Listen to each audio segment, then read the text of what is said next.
हमने scalar multiplication को discuss करना है। स्केलर मल्टीप्लिकेशन का मतलब ये है कि अगर आपके पास एक मैट्रिक्स हो जिसकी ऑर्डर m क्रॉस n है, तो आपने कोई कम्प्लेक्स नंबर क्या करना है, इसके साथ मल्टीप्लाइड करना है। तो सिंपल ये होगा कि मैट्रिक्स के जितनी एलिमेंट होंगे उसके साथ k क्या हो जाएगा, मल्टीप्लाइड होगा।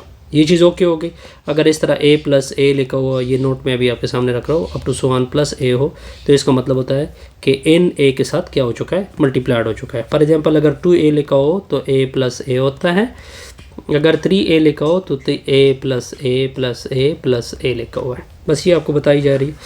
अब देखिए ये चीज़ इंटरेस्टिंग है, मल्टीप्लिकेशन ऑफ टू मैट्रिसेस। देखिए आपने दो मैट्रिसेस लिए a और b, चलो जी, तो इसकी प्रोडक्ट को ए बी बोलते हैं, इसकी प्रोडक्ट को क्या बोलते हैं, ए बी बोलते हैं। लेकिन ये प्रोडक्ट कब पॉसिबल होगी, ये प्रोडक्ट कब पॉसिबल होगी कि number of column in A वो इक्वल हो जाए number of row in B. अगर ये कंडीशन सेटिस्फाइड हो रही है तो मैट्रिक्स मल्टीप्लाइड हो सकते, अदरवाइज मल्टीप्लाइड नहीं हो सकते। ये तो यहाँ तक क्लियर। अब देखिए इसमें नंबर ऑफ़ कॉलम की तादाद कितनी है, 1 2 3, और इसमें नंबर ऑफ़ रो की तादाद कितनी है, यानी नंबर ऑफ़ कॉलम हो गए 3, और दूसरे में नंबर ऑफ़ रो की तादाद क्या हो गई, नंबर ऑफ़ रो की तादाद क्या हो गई 3। तो अब यहाँ पे मल्टीप्लिकेशन ए भी क्या होंगे, पॉसिबल होंगे, अदरवाइज पॉसिबल नहीं होंगे। For example A matrix 2 cross 3 है, बी मैट्रिक्स 3 क्रॉस 2 है, इधर रो की तादाद 2, इधर कॉलम की तादाद 2, तो अब ये मैट्रिक्स मल्टीप्लिकेशन पॉसिबल है। अब अगर आपको पूछे कि ए बी की ऑर्डर क्या होगी, ये तो हमने सिर्फ पॉसिबल किया कि ए बी पॉसिबल है। अगर आपसे कोई पूछे कि क्या ए बी की ऑर्डर आप क्या बता सकते हैं, यानी ऑर्डर ऑफ ए बी इस केस में क्या होगी, तो आपने इससे रो लेना है, ठीक है, और इसका क्या लेना है, कॉलम। तो 2 क्रॉस 2 ए बी की इस केस में ऑर्डर होगी। ठीक हो गया, यहाँ तक कोई कन्फ्यूजन नहीं। ओके, अब देखते जाइए ये सिंपल मल्टीप्लिकेशन किस तरह करोगे। देखिए फर्स्ट रो फर्स्ट कॉलम के साथ मल्टीप्लाइड हो चुका है, दरमियान में क्या होगा, प्लस होगा।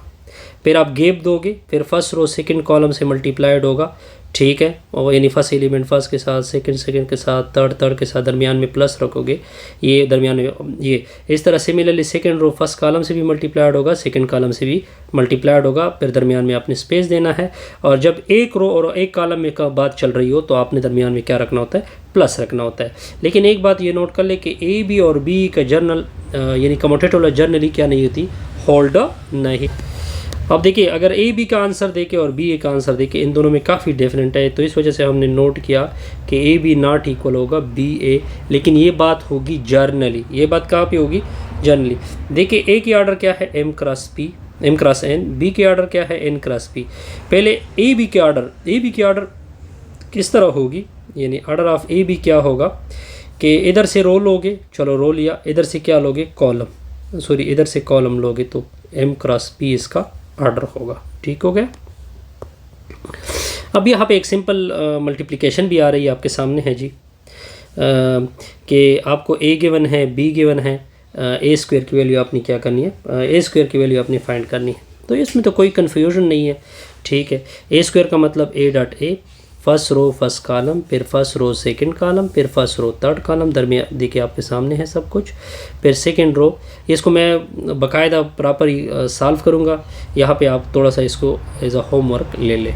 ठीक हो गया, एक्सरसाइज में हम प्रॉपर काम करेंगे इसके ऊपर। फिर देखिए एक चीज़ ये भी आ गई कि आपको कि ए स्क्वायर का मतलब होता है a क्रॉस a, यानी a ज़रबे a क्यूब का मतलब होता है a को 3 टाइम मल्टीप्लाइड कर दोगे, a की पावर n का मतलब होता है a को कितने टाइम मल्टीप्लाइड करोगे, n टाइम, यानी n फैक्टर। इससे हमारी ये वीडियो को